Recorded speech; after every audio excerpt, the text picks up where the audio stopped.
as I want to preface this by talking about that this was kind of a sad book. It hit on personal levels, but it also didn't hit in the same way that I've seen other creators talk about this book. So I just wanted to bring this up as kind of a PSA, the more you know sort of thing before we get into this book.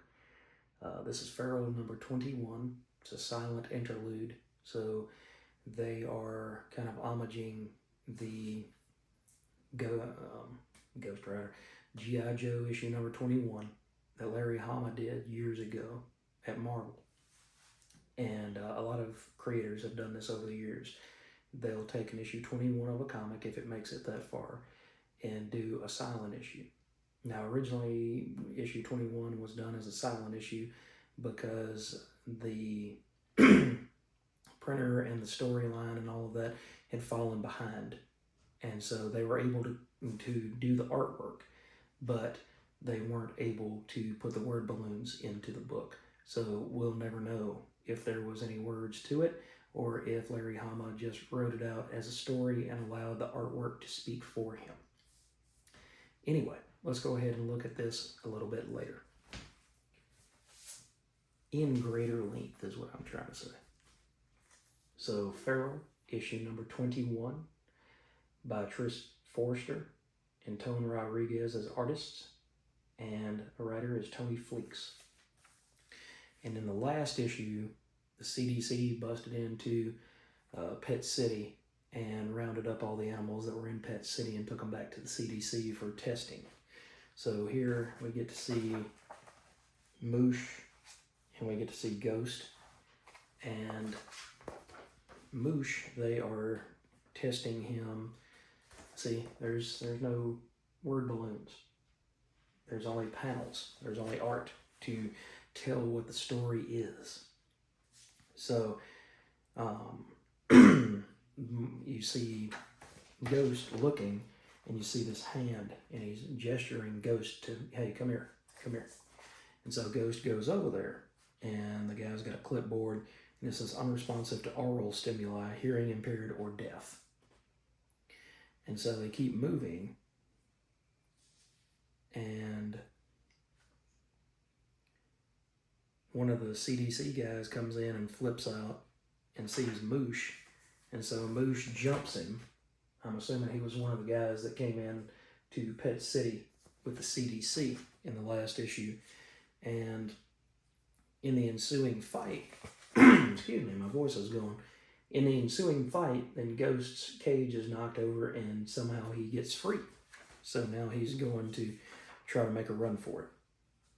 And instead he sees them attacking Moosh with tasers and things like that to try to calm him, even though he's got a muzzle on him and he can't, and the Moosh can't bite them. So it upsets Ghost, and he goes and attacks, trying to protect his friend. And eventually they get Moosh and they get him on a leash, and they take him off to another room, and then they try to get Ghost, and he runs off into the ceiling and he's gone. And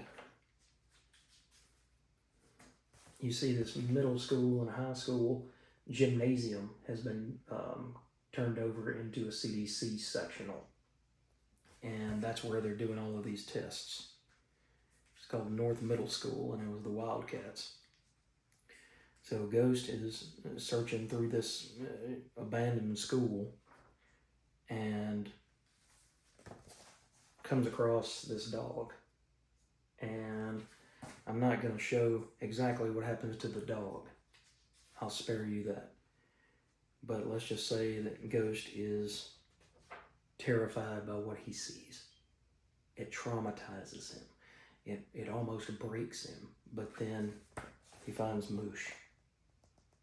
And the sad part about it is, it says aggressive, attacked cleanup technicians, possible Lysa infection, and he's to be euthanized and tested for LV09.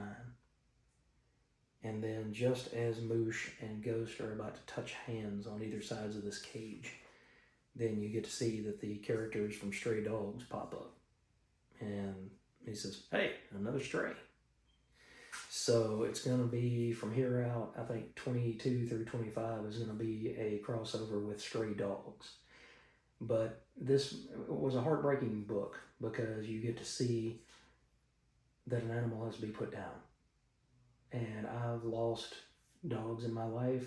I've never lost one of my kitty cats, but I have lost dogs in my life, so it does affect me to see that. But at the same time, it didn't hit me quite as hard as some of the other creators that I've seen talk about this. But still, if animals are your heart, you may not want to read this one because it is tough. It is a tough read to get through. Like I said, I've lost dogs before. I've got my 4 kitty cats with my wife and son, and I love them to death. And if anything happened to them and we had to put one of them down, it would be a very sad day in our home. So, it hits you in the feels. It's a good book. If you're not reading Feral, I don't know why. So go out there and get a trade or 2 of the first 12 issues, see if it's something that you like, and then come back here and keep reading the new stuff. Thanks for watching, guys. This one was a little bit of a tough one to get through, but I hope you enjoyed this look at Feral issue number 21.